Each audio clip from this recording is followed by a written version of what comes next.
Let's start by distinguishing thought from thought. Because there's a question in the post I wanted to address. But first, you have to distinguish the usual kind of thoughts, right? Which, when they're coming fast and shallow, that's the usual kind of thought. But when thinking slows down and it's deeper, even simpler, that is a different kind of thinking. Right? That kind of thinking is insight. That is revelation. That is the teaching, right? So the thinking itself, that is the teaching. Otherwise, the teaching cannot be transmitted. So all the traditions, when you start them, they teach you, what they're teaching you is to slow down the thinking.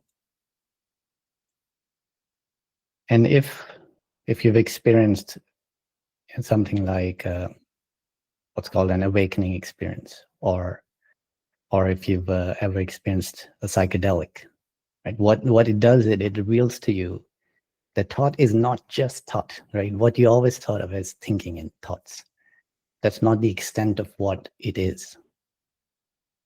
Right? So what starts to happen in these kind of things is all the different senses, we treat them as discrete and totally separate, but they're all actually one thing. Right? So the music will start to become the same as emotion. It's like pure emotion. There's no difference. The music is the emotion. They just it becomes very clear. You can't separate them in the moment that you're experiencing it. And then what you see, the seeing cannot be separated from light. Like everything you see is made of light. I'm just saying that's how you start to experience the same whatever's going on. You start to see how it's working. There's something to it which is just ignored, right? Because thinking is thinking, seeing is seeing, and so on. But now you're starting to see how it's all dimensions of what is called experience. And then what is thought? Thought is the comprehension. It is the intelligence, right? Without it, all these things are like discrete things happening, but it brings it together. It joins the dots, and there's comprehension. So what is thought then is just pure knowledge. It can become the revelation, right? So what brought this up was the question. It was in Portuguese, so I'm not sure if it translated correctly, but in the translation was Rodrigo said that he had a thought about 2 years ago. So, and I know he's not talking about the normal thought. He's talking about the revelatory thought. And it changed the way he saw himself, right? A few years later, it sunk in and he's seen that he was there prior to the body. He is the consciousness that was there when the body started to produce these experiences. He came to know of it. But as this insight came to him, it came with the flip side. One side was that consciousness says to the body and mind, you need me. I was there before you. But then the response from the other side is that you need me too. That the consciousness needs this mind, this body. So what is that? That was his question. Like, because if there is no mind or body, is there any difference to being conscious from being not conscious? Actually, that difference is only there once you come to know I am. And to come to know that you are, that is knowledge, that is thought, that is the original thought that has come up. So often we end up like treating, it's come up in a few calls, we treat thoughts as something to be silenced or overcome and so on, right? But that's not how we talk about it here. Because all the insights, all the revelations, all the teachings also taught. And the original thought is what informs consciousness of who you are, that you exist, that you're aware. Without it, there's just silence, sure, which silence may be good in itself.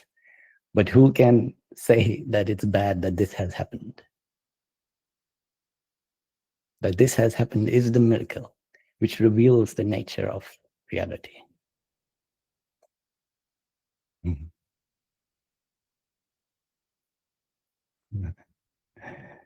So that is thought. But then there was another question, which asked, how do we relate to thoughts? How should we deal with thoughts and feelings and so on? And that's more from the way we usually see all this happen, right? And so let's go there then. Let's make it more practical, right? Because the only difference between thought and thought is the speed and the depth of the thought. Right? So if you're a responsible driver and you notice you're speeding, you don't need to think about it. Naturally, your foot lifts off the gas, the speed goes down, right? And that's what the contemplative traditions have taught us. That as soon as you notice, oh, my breath is too shallow, because breath is related to the speed of your thought, or my mind is too busy, the foot should come off the gas. And you don't need to eliminate thought, or you need to silence it completely. But the nature of what you are thinking of should change. It should slow down. It should go deeper. It should return to the truth of what was understood.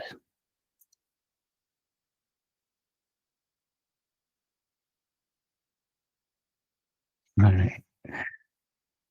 So let's go into Q&A.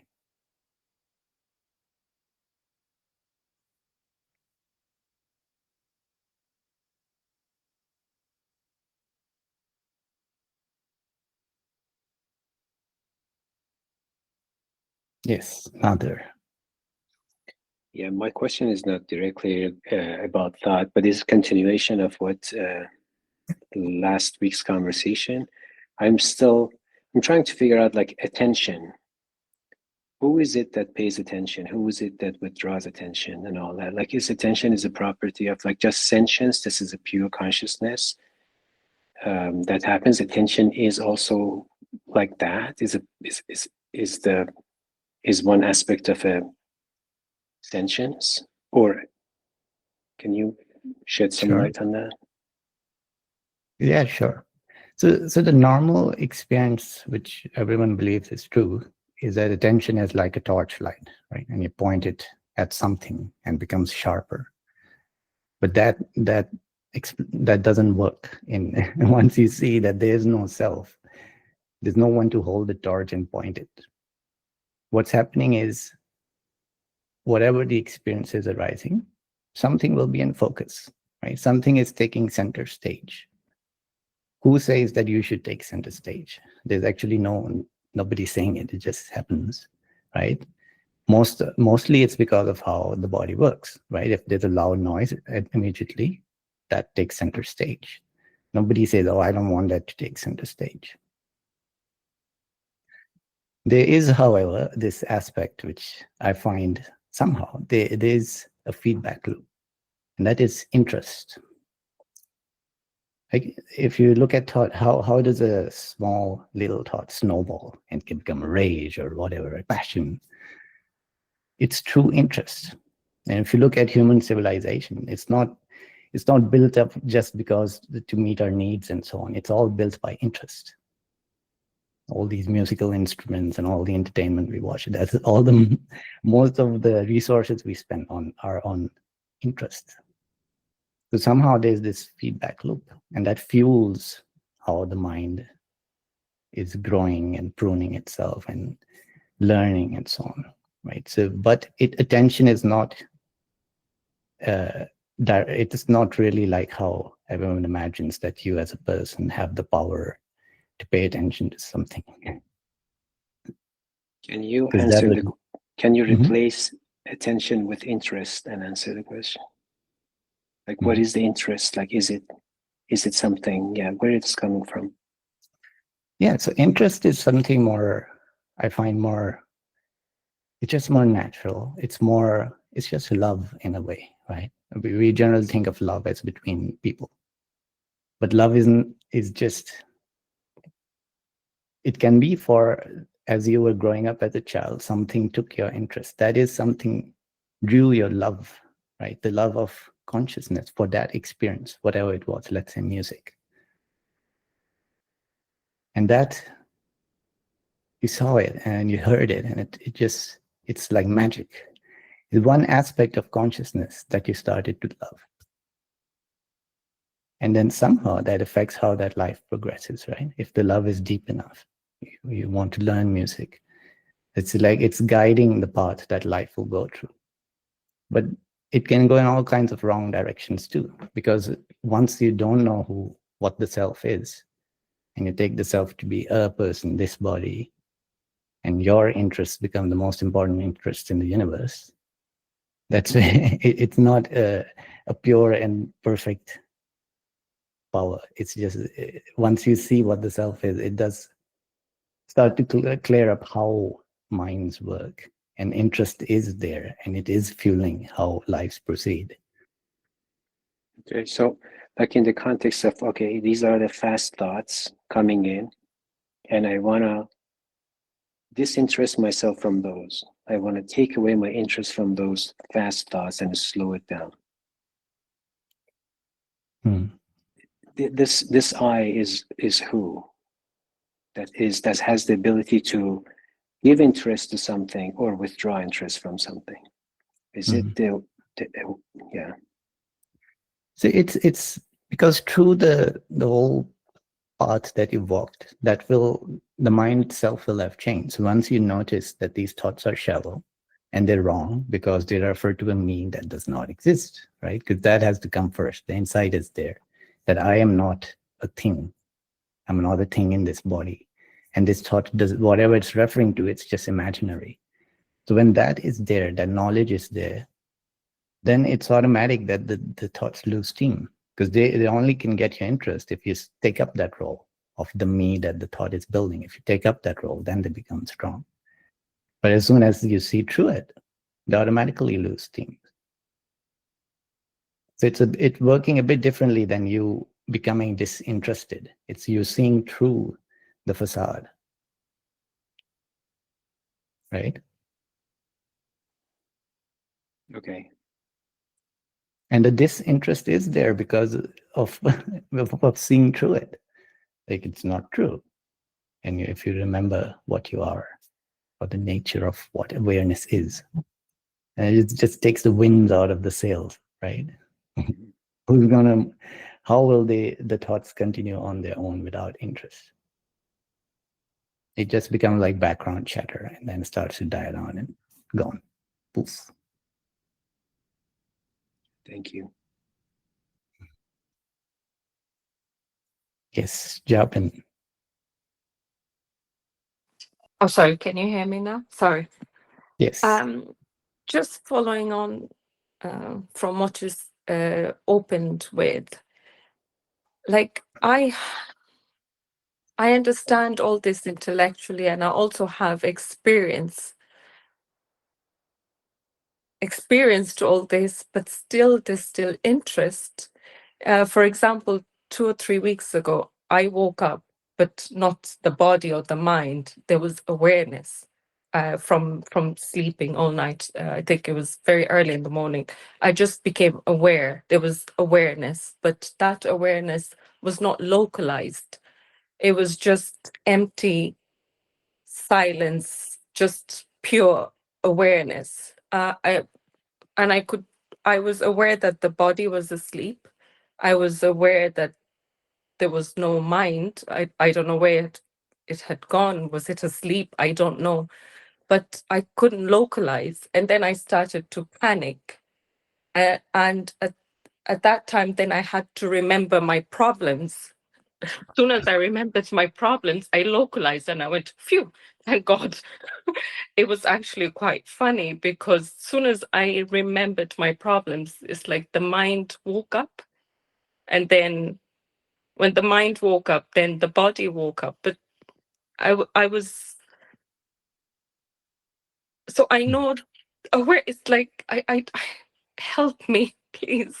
It's like, I just, I have no interest in these fleeting experiences. I have no interest in any philosophical explanations or debates about the self. I just want to have it as a constant. So when you say there was just awareness and then you started to panic, so what were you at that point? In that What- awareness, it was just awareness, but maybe it was that the mind, another mind, because the other mind wasn't there. When it's What like were you though? Like what were you? Because you cannot be two I was things. Right? nothing. I was everywhere and nowhere. So were you the awareness? I can't say Why because not? it just felt So what was the awareness separate to you? no, there was no separation in it. The Yeah. separation came when the mind came. So the self or what you are is the awareness. And Yeah. in it, when that panic or whatever was happening, that was already the mind, the thinking had started, right? Mm. And the thinking would cast you as something in the awareness or something that possesses the awareness. And then it can start to go whatever, right? Yeah. That panic and wanting to localize and all that, that is still a sort of thinking about the self, which is not accurate because you are the awareness. And then whatever comes in it, that is local. It's always local. It can never be, because it's reflecting the process taking place. When an Yeah. experience happens, that is reflecting a process taking place. The process is local, right? Yes. The experience will always be local. But what you have to realize is that nothing has changed. So when this is happening right now, a very local experience, you are Yes. still the awareness. Yes. That But is is what there has to be. avoidance? I wonder. Because sometimes I feel like I'm too interested in my local self. There's too much interest in it. Maybe there's avoidance then. There is no local self, right? There's local experiences, but they cannot be two kinds of you. That one is a global self and then one is a local self. That's not right. One has to be you. Yes. So either we are the character, the dream character, but then that character cannot be what is aware. But you obviously are aware. So that reveals the true self. You are always the awareness.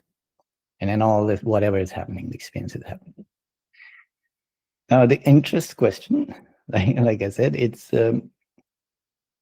not so clear cut. So that one is more about attention, right? You don't want to be so involved in the thinking and so on and so forth. Mm. But interest doesn't work like that. It's I think when I start to speak of it, it ends up sounding like attention. But you have to understand how things actually work. They're not working on intention. They're not working based on somebody deciding to do something, because that would be an individual selves having power over physics, having power over the laws of physics and all that. That's not how things work, right? So when a thought rises up and it's very gripping, that is the nature of that experience. And you cannot make it less intense or whatever.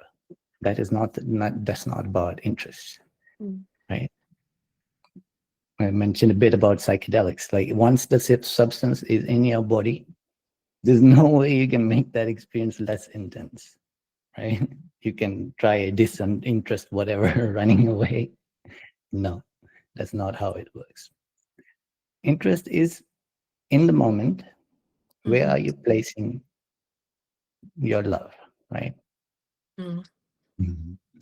Or how do you treat the thought as my thought, or do you treat it as an object to be pushed away, repressed? How do you receive the next experience? And if it really doesn't interest you, It'll just go away. It'll bow and go away off stage, and the next thing will come. Yeah, but I Until see some. it. Yeah, sorry. Mhm. No, go ahead. I see the ebb and flows of the mind. I see the thoughts. And sometimes I do get interested, and sometimes I don't. But still, I don't.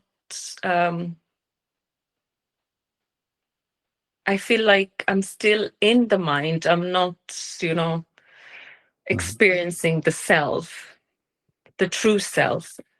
And then I sometimes think maybe my personal self, the human me, maybe I'm not ripe. Or these are just thoughts. I don't know. Yeah, to investigate that. Is there a personal self, right? Can there be an experience of self once you've seen that before the mind arose, all there was pure awareness, right? Yeah. Can there be another kind of experience of self, right? They cannot. This is the experience of self. The experience of self means to be aware, and the existence of experience is telling you that you are aware. Yeah. That is the self-knowing self. You're getting there. It's just a bit more clarity on there is no personal self. There's no small self. You're not doing anything wrong because your only nature is to be aware. You can't do it better or worse. You're not unaware right now. Yeah. Well, how come I'm not experiencing that awareness on a constant basis? Is it? You are. Are you not aware right now? I am, but because I know how it feels like. I know how it's, because I've experienced it. You're talking about when the mind is silent. But awareness is not just when the mind is silent. No, Mind can even be. when the mind is there, even when the mind is there, there's this this other awareness where there's so much peace and silence, even when the mind is going crazy. But then Mhm. I get scared or I avoid. I don't know why. So when we have those kind of experiences, there are still experiences. It's the mind expanding or silencing. And in that, you notice the depth of what the self is, what you are, right? Yeah. But that cannot be the constant state. If you want to function, if you want this body mind to function as it's supposed to, that cannot be the constant state. So it is correct for the body to start to get nervous and anxiety because it cannot do its duty. It cannot do its job, right? Also, unless you're ready to give up everything and live like those sages of old, that's not the goal, right? Yeah. So it's fine. You're already seeing more than many, right? And we have to learn to see the truth in the most mundane moment, is what I've said before. Yeah. You're always aware, and that you are always the self. You cannot change between being one kind of self and another kind of self. Yeah. Thank you. Thank you so much. Thank you. All right, Neil. Hello. It's not really a question so much as maybe wanting more from you to expand on. I was watching one of your videos yesterday, quite an old one, and forgive me because I don't remember the name of the video. It was fundamentally saying that the awareness, the being, my being and your being and everybody's being is the same. The awareness that I experience, that we all have, is this. I mean, is that when you put it in the video, it was like, I mean, that was amazing. It was just like something almost like out of Advaita, almost of weight and importance. And it's saying that the experience we have is the same, not just here, but everywhere. I mean, literally everywhere in the whole universe. I mean, that's when and maybe I'm perceived that wrongly, but I think that was the gist of what you were saying, and to me, that's totally fascinating and intriguing. And as you talk about depth, the depth that you put something out there like that, and to me, it's just like there's just so much in that.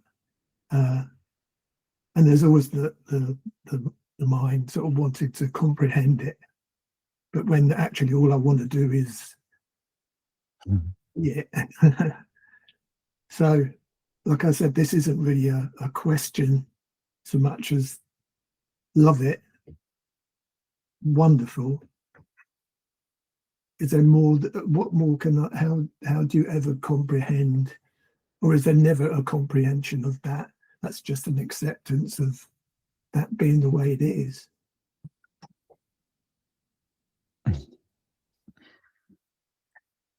There is a kind of comprehension. That is the realization, right? But when I say, do you know, so which video was it? Was it the Ramana Maharshi one? The heart cave? I really wish I could. I've been watching a lot of your older rehabs, like just catching up. I watched them when they first came out because I've left a comment, so I know that I am. But I'm getting old, so I remember there were just like images of the universe and planets and just flying through space. So it did seem. Maybe I didn't get it right. No. So, well, one thing you said I would like to pick on is we having awareness, right? Which you already have seen. It's not like that, right? We don't have awareness because who is the we that can possess reality? You cannot put reality in a jar. Awareness is the base reality. Before any experience can take place, that's what's there. Experience begins with the knowledge I am. And that I am is not words, it's not human thought. It is just the basic atom of knowledge, of thought. Right? So even if an insect, there is some experience, it begins with the knowledge I am.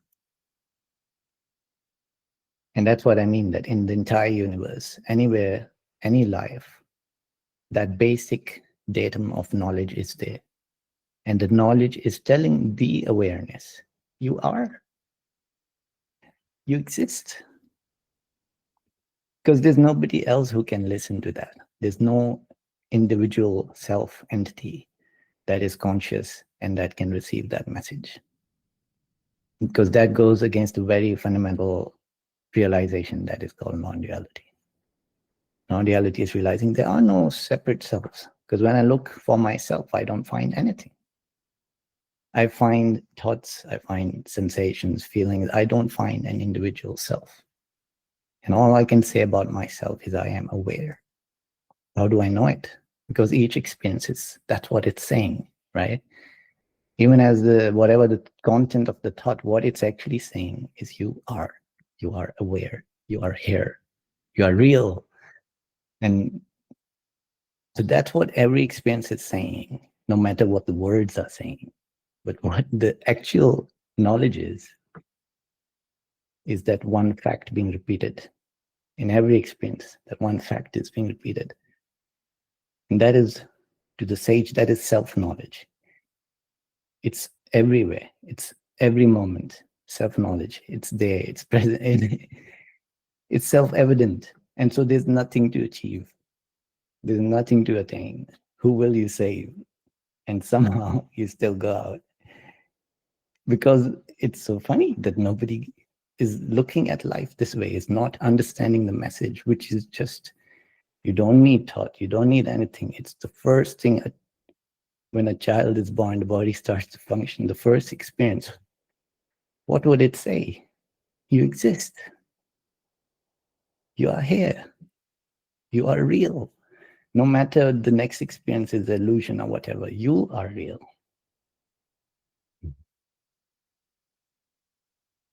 And that is how to look at thought a bit deeper, right? Not just at the surface level, what it's saying.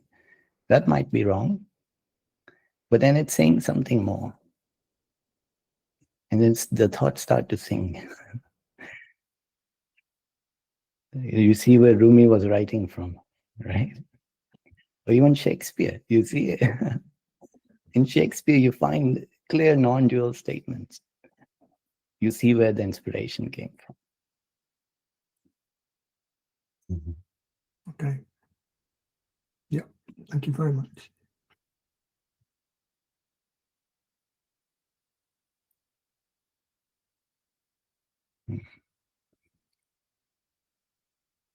Yes, Chris.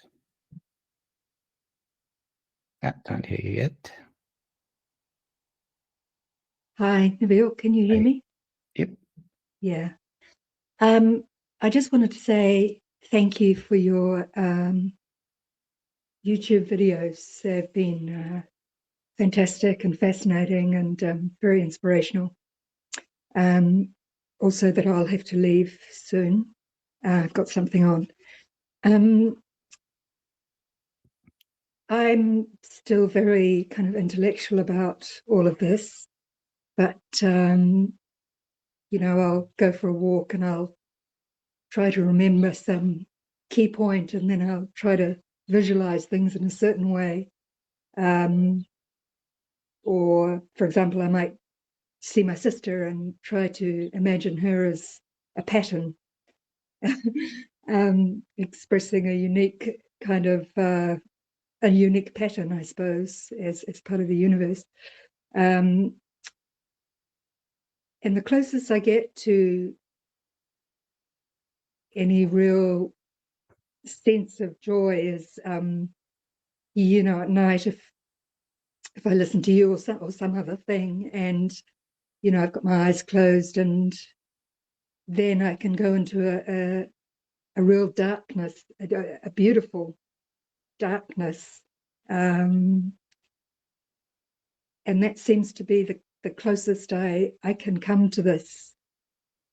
And yet the sages seem to talk about light and illumination, but I go to this beautiful darkness, and it's very still and momentary, really. The darkness is, to the sages, the darkness is not darkness, right? You find in the darkness, there can be reflections, and that's what, when you see something, that's a reflection. How can they be a reflection in the darkness? Because in the darkness, there is light. Yeah. It's like when you look at the moon at night, right? It's not just the light is where the moon is. All around the moon, where it's dark, there is light. It's just there's nothing to reflect it. The sages don't talk about light as only the reflections. So what you're saying is not wrong. There's no difference between darkness and light for the sage. The next time you go out on the walk, right? Don't think of your sister as a pattern. You think of it like, No? she is not a pattern. She is you. Okay, think of her. She is you. You can start like this. She is you at a different point in time and space. Exactly what you are. Okay. At some point, the stream branched, and there's two streams of experience, and they're both being experienced simultaneously. So as you're walking, you look at this experience, whatever's going on, and you try to imagine, what is your sister right now? She is also aware, but the experience is different. So is there any difference between what you are and what she is? And you'll find that whatever difference the mind comes up with is part of the experience. Or it'll refer to some experience that happened at some point in that stream, right? So now there's this river, and it's branching, it's streaming. But who is aware? That is you, that is your sister, that is any point, there's any experience. What is aware is the awareness. That is the one insight. I can see that what we share as the same at a fundamental level is something like the life force or whatever energy, I can see that we are the same in that way. No, don't think of it that way. It's much more, because that becomes theoretical, right? Yeah. Like right now, Yeah. what are you? Like there's, you can't say I am what I'm looking at. I'm not the sound I'm hearing. I'm not the thought, right? What are you? The only quality that is inarguably you is that of being aware. So that is why you are the awareness. That is your quality. Anything else is not really your quality, right? It's not Thank you. theoretical because you can validate it right away. What am I in all this as I'm out walking? What am I in all this? I'm the trees, the skies. Eventually you might see them. Yeah, those are also I. But what is most essentially I is the awareness. And in that sense, you cannot find a single distinction between you and your sister or whoever. You look at it like that for a while, and then it sinks in. That's lovely. Thank you. Can I just ask also, Nabil, your relationship with other people, the body's relationship with other people, just functions as a day-to-day thing as we do in our interactions with people? It just, or do you see people that you know well and they appear to you in a different way? As just your awareness? I mean, yeah, but look, the thing that's been cut off is the idea of people, right? So I can, as I'm interacting with you, I know it's thought interacting with thought. It's not one person interacting with another person, but at both sides, who is experiencing the thought? So I know who the self is, right? The self is the awareness in any instance. So of course, if just it's an interaction on the street, someone says, give me all my money. It's just a thought interacting with thought. I'm not going to give all my money because I'm not that stupid. But I know who is behind that thought.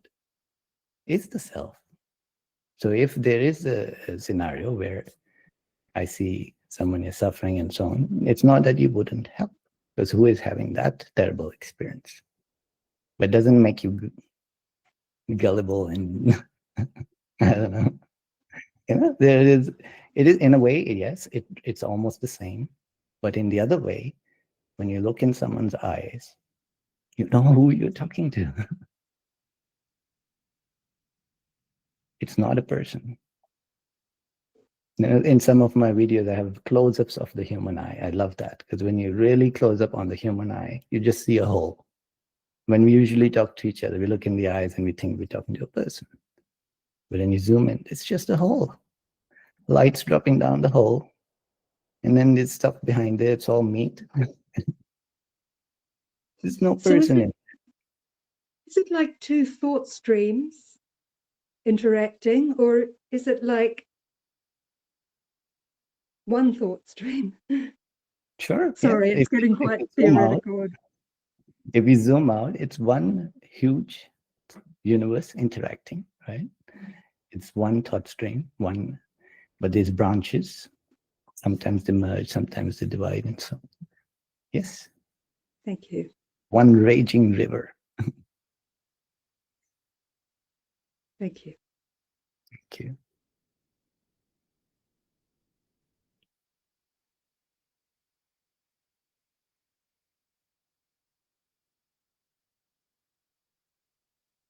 Yes, Neil. You back? I'm Or back was it again. You can't get rid of me. I just wanted to answer your question about what the video was that we were speaking about, and I just looked it up, and it's 2 years ago, and it's called "Why Experience is Local and Limited, but You Are Not." I just wanted to clarify that's where I came up with that crazy question. That was what it was based on, and it is kind of implying I think it's just saying what you're saying to everybody this morning. We're not. There's not a real self. There's not a permanent. There's not a self in the way that we think of it. And I think that's just anyway. That's really all I wanted to say. Sure, that somebody else will speak. Okay. Yes, I remember that one now. So that one is. It came from a different angle. It's because a lot of the trouble is that the thought is that once you realize, you shouldn't just experience this mind. You should experience something more global, something more infinite. But experience is local, right? That's what the video explains. The experience cannot be global. In fact, where are all the experiences appearing right now? In the global context, which is just pure awareness. Pure awareness means that there's nothing impure, which means there's no additional thing. Experience is the additional thing, not that it's impure, but it's something extra. When there's only awareness, it means there's no sound, no sight, no feeling, no thought, right? That is the same as silence, same as nothing in the experiential sense. Even in the objective sense, it's nothing. And that is the global context. But in that, like even if you take, let's say, the field of electromagnetism, you can create a little local circuit, right? It has not localized the field. The field is still global. It's universal, right? It's just there's a local circuit. And what if the field was aware? What would it experience? It would experience a local circuit. It will not experience all of itself because there's no fluctuation at the global level. There are local little fluctuations. And those are what get noticed. And that is what awareness is like. To me, there's it throws up. I think we could probably sit here and talk about the next 2-3 weeks, and it would just roll into the big picture and the deeper understanding of what you're saying and of what's being pointed to, which is incredibly beautiful and wonderful. But as I say, the more you talk about it and the more you experience it, it just seems deeper and deeper and deeper, and more intriguing and fascinating and wonderful. So, okay, thank you so much. Thank you.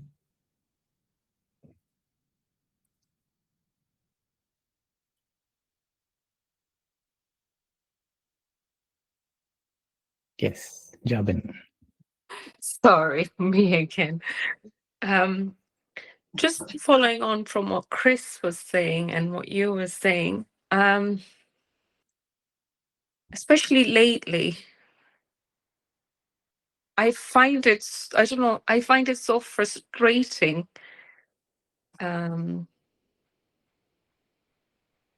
interacting with people because I just see thoughts and then I have to engage with my thoughts. And then it's just, I do have compassion because, as I said, when I had the experience, it's like something just switched. Before, I used to be in the thoughts and I used to think I was the thoughts and I used to just be a normal person. But now, and then it had been a while, but it's like I just go through a process and now I just feel so frustrated. And then I end up isolating myself because whenever I end up talking to people, I always try to bring them to realize that it's just thoughts. But obviously everyone is at their own stage. And I just find it so frustrating.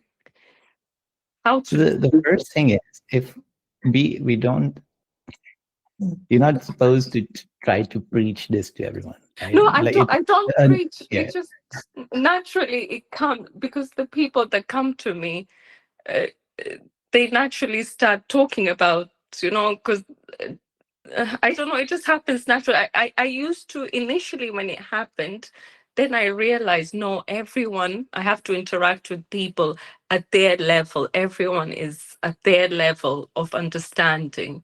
Initially, I was too excited. When it happened, I wanted to let people know that, because what I could see was we were living in a mansion, but people were just in the basement. We were all in the basement, but there was a whole big mansion when I experienced the light. But then slowly I grew and I realized, no, everyone is at their own understanding, at their own evolutionary stage. But now it's my own, I think it's my own,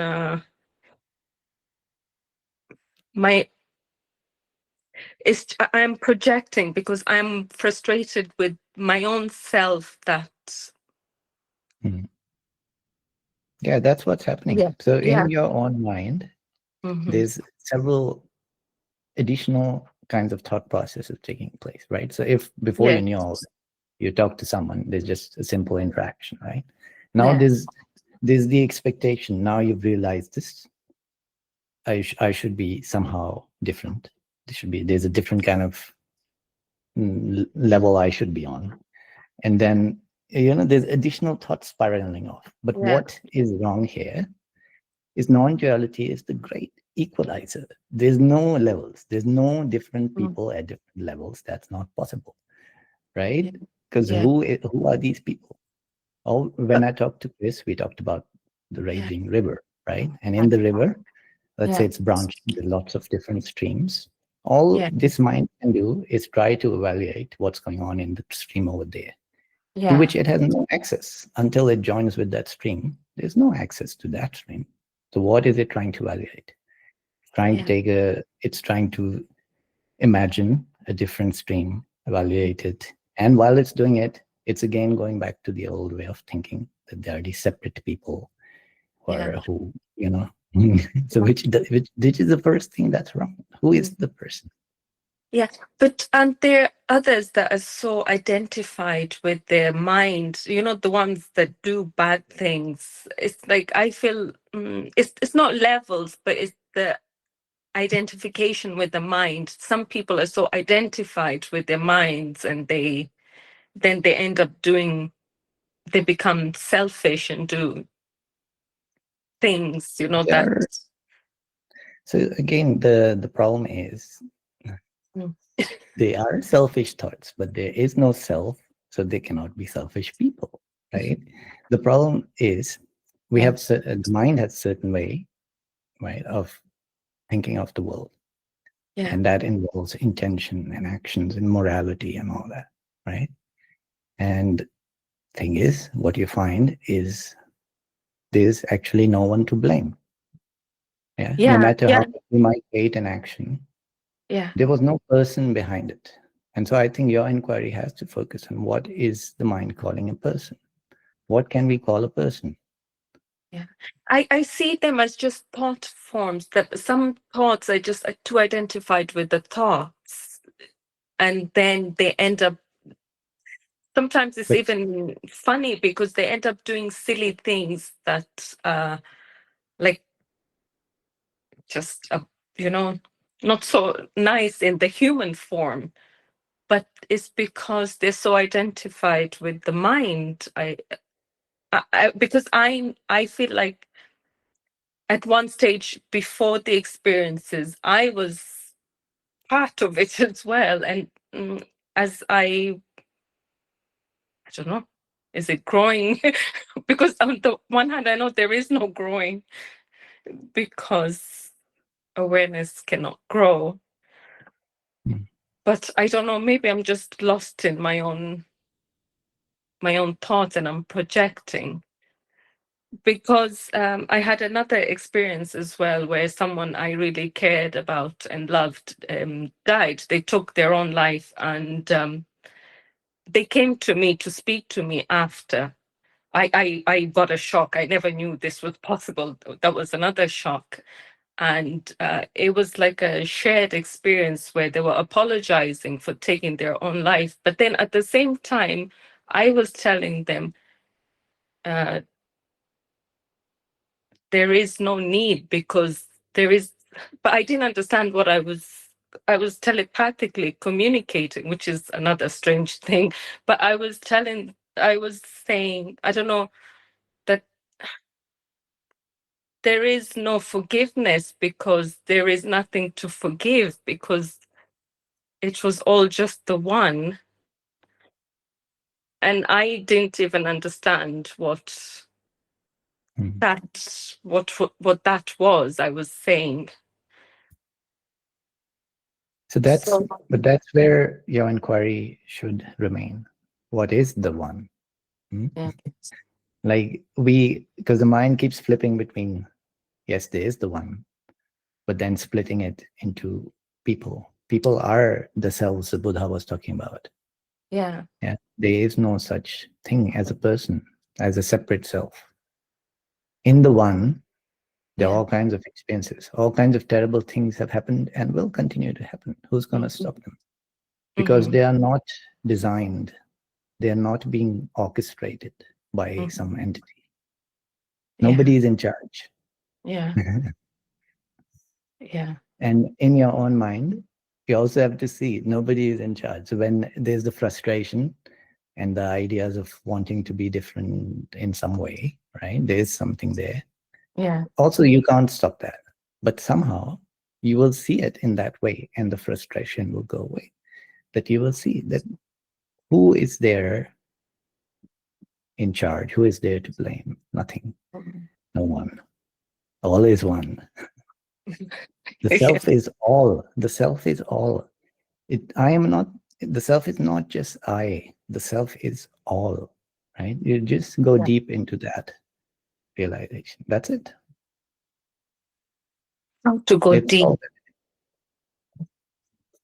Do I just observe my thoughts? Because that's what I do. And then I observe the observer, and then So you need to question what is meant by person. What is a person? Because there's still the idea of people, right? Yeah.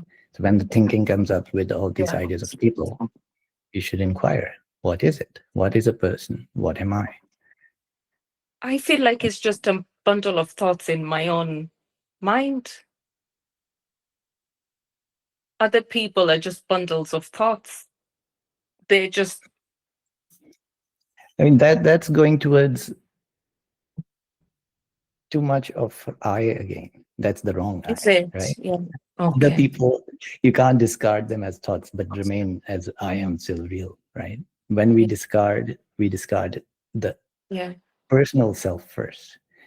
When that's gone, people are the same as what I am. And what I am is not a personal thing. It's not, Yeah. in a sense, you're trading off, right? It's as, that's why I like to do videos on Rumi, because he explains it so well. In one way, you sacrifice everything you held to be me. Everything. It's a disaster. It's in that sense, it's the end. Yeah. But then he says, but then there's nothing to lose. There's nothing to fear, because then you will rise up from the earth and embrace the endless heavens. Why would you embrace the endless heavens? Yeah. Because you see what it is. Every life, even you're looking down at someone. Oh, there's no person there. And what is there is the deepest, ultimate reality, experiencing what is going on in that frail little body. That is what's going on. See through the idea of a person. How to give up the self, then how do I go about giving up? On a, See through the idea of self. It's happening, but you inquire with everything at your disposal. You don't just observe thought. You turn thought to inquire into thought. When there's a thought about a person, about me or whatever other person, inquire. Who is this talking about? What exactly is a person? What am I? And you have all the clues, you have all the evidence. Now you're putting the jigsaw together. Yeah. And I'm so blessed, and I'm so thankful to you and to all the masters. Every time I have a question, like just the other day, I opened up Maharaj's, I am that, just the right page, and the answer is there. And I just feel so I don't know what I did. I just feel so blessed. So thank you so much. Thank you. Thank you.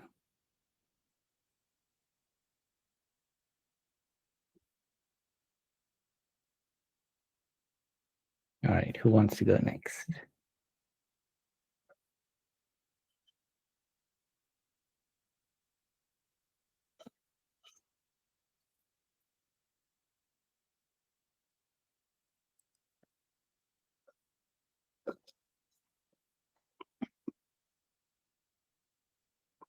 Yes, Neil. Nobody else wanted to talk, so I wanted one more question. Yeah. This is a proper question, okay?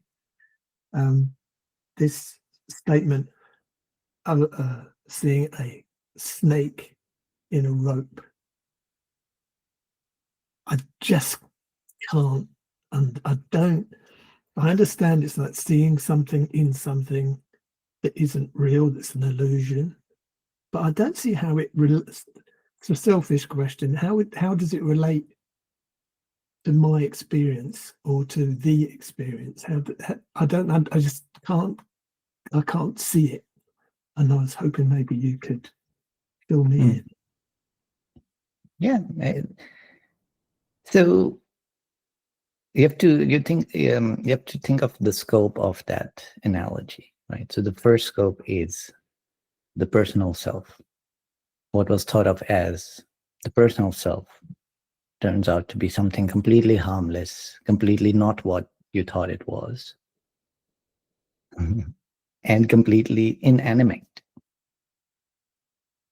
It's the perfect analogy, right? You thought a lot of the spiritual journey is tussling with the ego. I'm going to destroy my ego and overcome my ego and attain my higher self. You're fighting with the snake, but there is no snake. It's a rope. You're fighting shadows, right? It's an inanimate thing, and it's tangled up.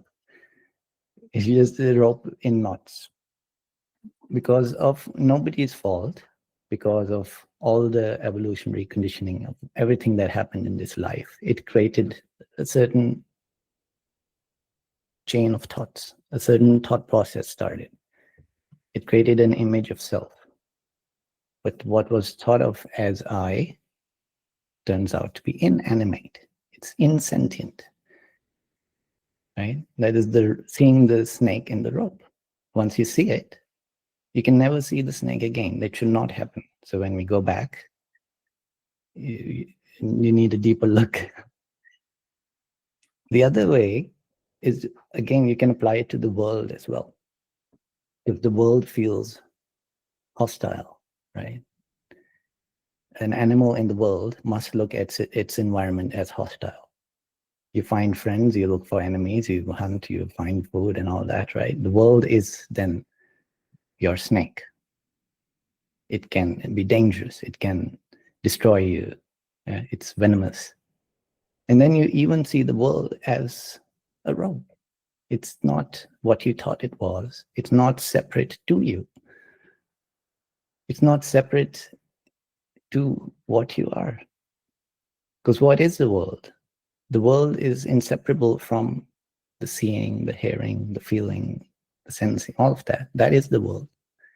And you cannot separate that from what you are. So again, we find that where there was something vast and dangerous and which would outlive you and kill you eventually, it turns out to be not that. But yeah, it was an analogy, I think, designed for a certain era. I heard it was because there used to be fires and the rope would burn down and it would look like a snake. Like the ashes would be preserved in that form in which it burned out, something like that. We haven't seen it, so sometimes you can't relate to the analogy. But sometimes I'm running and I see it looks like a dead animal. It turns out it was just some garbage, right? So when you thought of it as a dead animal, you feel concerned, or you feel, oh, is it dead? Do you need to do something? And it's just garbage. Immediately, once you see something you thought was sentient, turns out it's insentient, is amazing shift, right? Not a care in the world. Who cares? And so we are taking away something that wasn't insentient, took up this garb of being the thing that is conscious. I am the person. I am the thing that's conscious. You're lifting it and you say, oh, no, that's not the thing that's conscious. And it should completely rewrite how everything in this brain works, but it often doesn't. So we must go back to that single insight. Because it's ridiculous that you're again seeing the snake in a rope when you know it's a rope. It's time to stop being scared. Okay. Yeah. Great explanation. Thank you.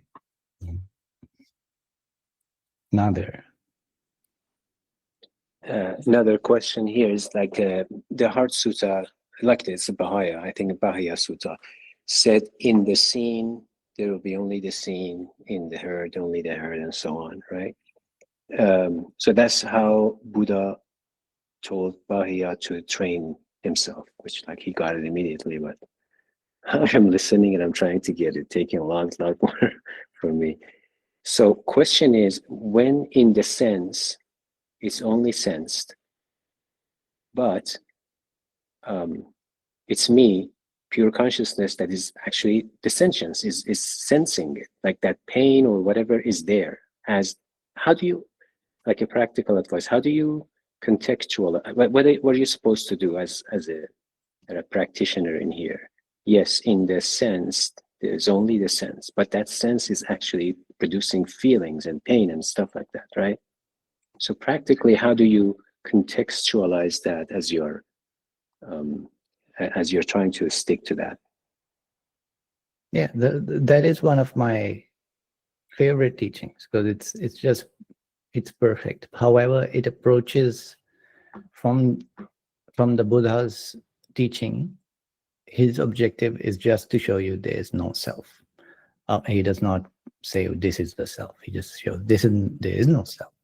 And then the answer is left for you to find out. Okay? But because once you see there is no self, and you say it perfectly clearly, there is no doubt that the answer, the final answer is there in front of you. So when he says, because Bahiya went to him because he had this sudden doubt that he was a revered sage himself, Bahiya, right? But he doubts that, is he an arahat? Is there something left for me to understand and attain? So that's why he went to the Buddha.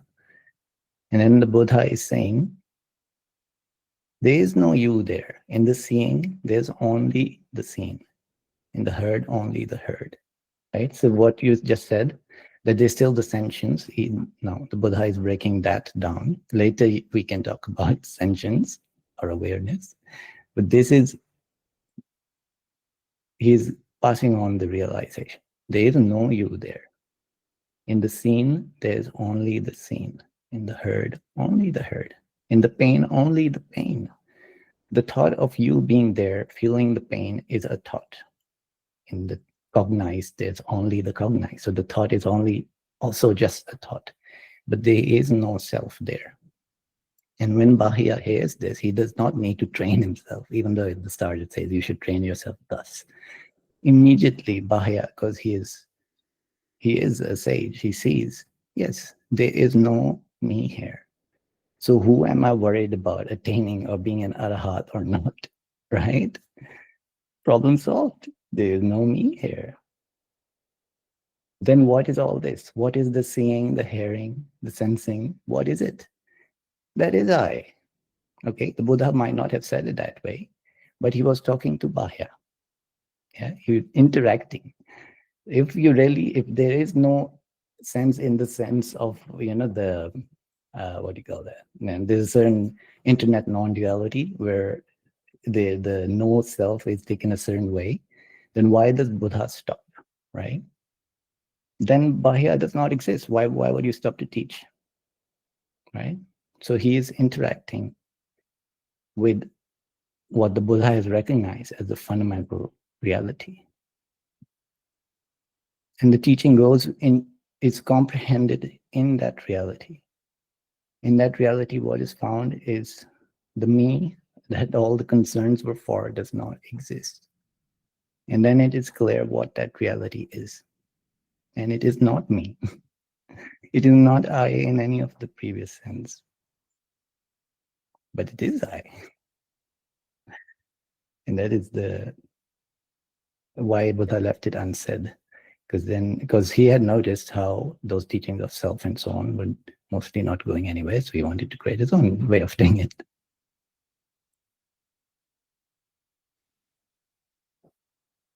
Thank you. The sentience is not separable from the seeing.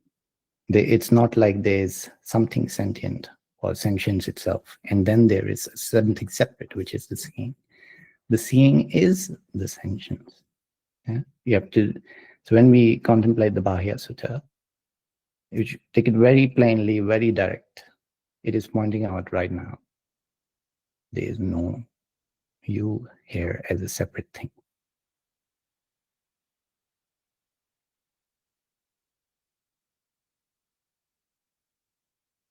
Thank you.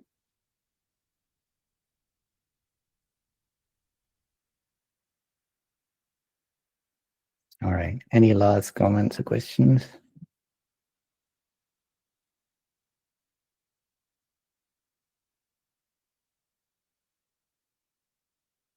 Right. If not, we'll end there.